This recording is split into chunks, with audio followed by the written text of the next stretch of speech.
Welcome to this episode of the vlog. This time we're going to try and do another 20 miles or so. We plan to go through Hawkesbury Junction, which I'm quite excited about. We'd like to try and get all the way through to the other side of the Morton Locks. Let's see how we get on.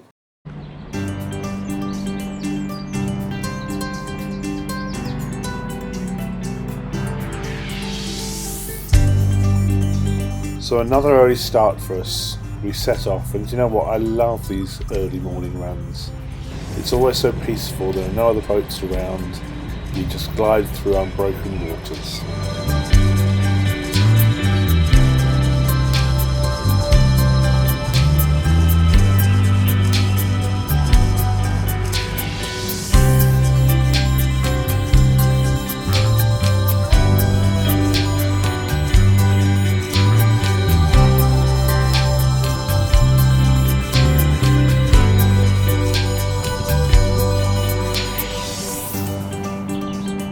Soon Hawkesbury Junction came into sight. It was time for us to refill the tanks and have a good old cooked breakfast. Looking at it now, you wouldn't believe that Hawkesbury Junction, or the Sutton Stop as it's also known, was the site of a lot of controversy for years and years and years. A huge legal battle ensued between the Oxford Company and the Coventry Canal, and this wasn't settled until the 15th of April 1777, when finally the canal was opened properly and traffic was allowed to flow from north to south.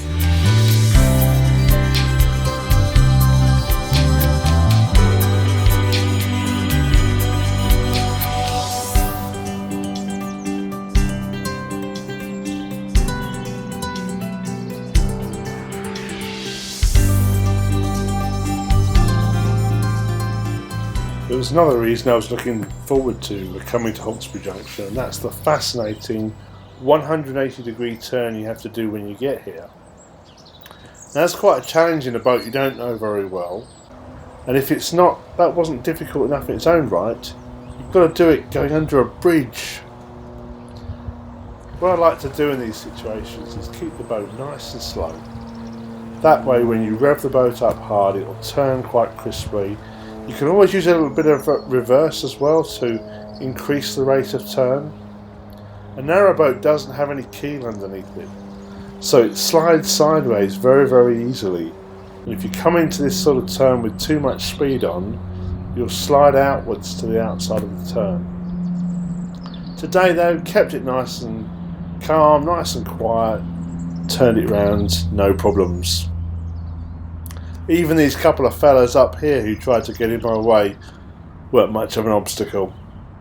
You imagine what it must have been like here in the heyday when a lot of barges were working the canals.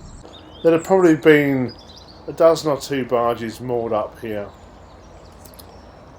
People unloading, maybe horse and cart.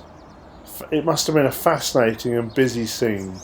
It's much more quiet, much more tranquil today.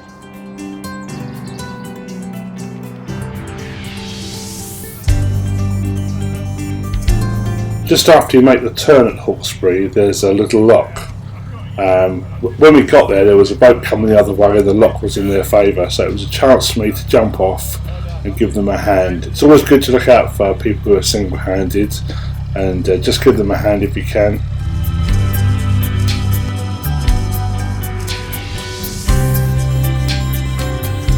Then it was our turn to use the lock. Now, this is a stop lock, so the difference in water height from one side to the other is only a few inches.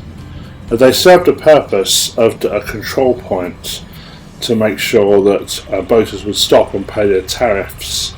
They were also a point, I think, of control between the canal companies, who vied very heavily for control of water and control of trade.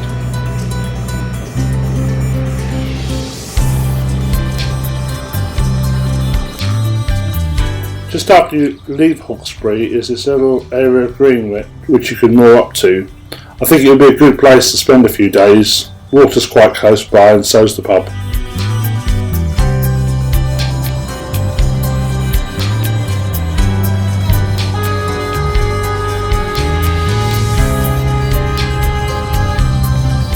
At Bridge 4, as often happens, we met a boat coming the other way.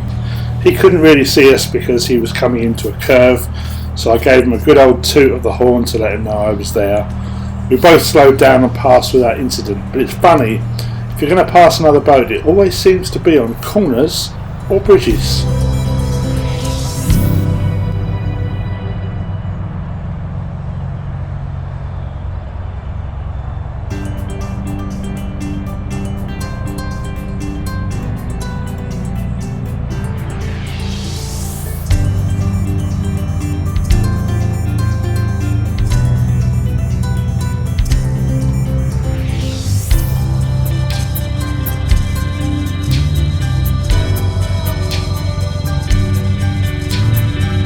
Five or 6 miles further down the road we found this great little spot for lunch, but as you can see it was quite shallow and that was about as close as I could get the boat. So after a quick pit stop for some food, we had to press on, had quite a long way to go, still wanted to get to the other side of the hill, Morton Locks.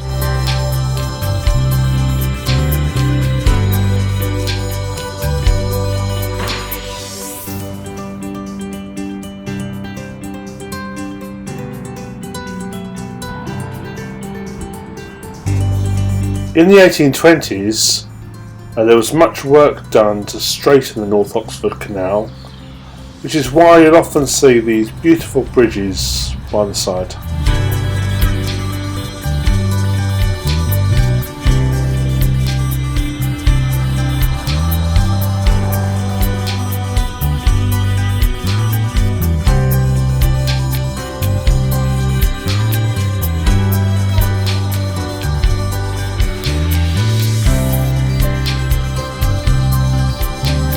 Part of the work of straightening the canal involved building the Narrowboat tunnel. It's quite unusual because it has a towpath on both sides.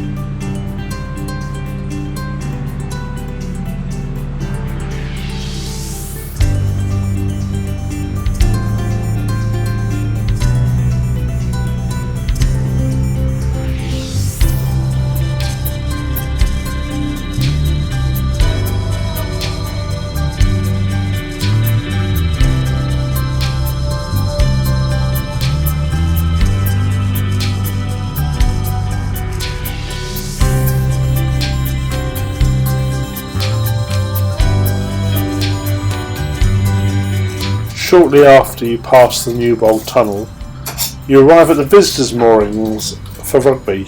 I'm told there's good access from the town from here, but we didn't stop to find out.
The sun was getting pretty low in the sky by the time we reached the hill Morton Locks, and to be honest, they're pretty stiff.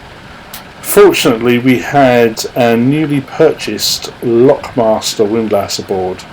Now, we hadn't tried it out before, it took some figuring out how to get the most out of it, but this windlass incorporates not only a ratchet, but but a longer lever arm, so you can get more force and open the locks easier. After a bit of messing around, Susie managed to get the locks open and we were on our way. So finally we cleared the locks at Hill Morton. The only thing left to do was to find somewhere nice to moor for the night, which we did, just past a bridge south of Barbie. I hope you enjoyed this video, and if you did, click the like button and subscribe. In the next episode, we'll find out what happened when we tried to get back to Yelvertoft. Thank you for watching. See you next time.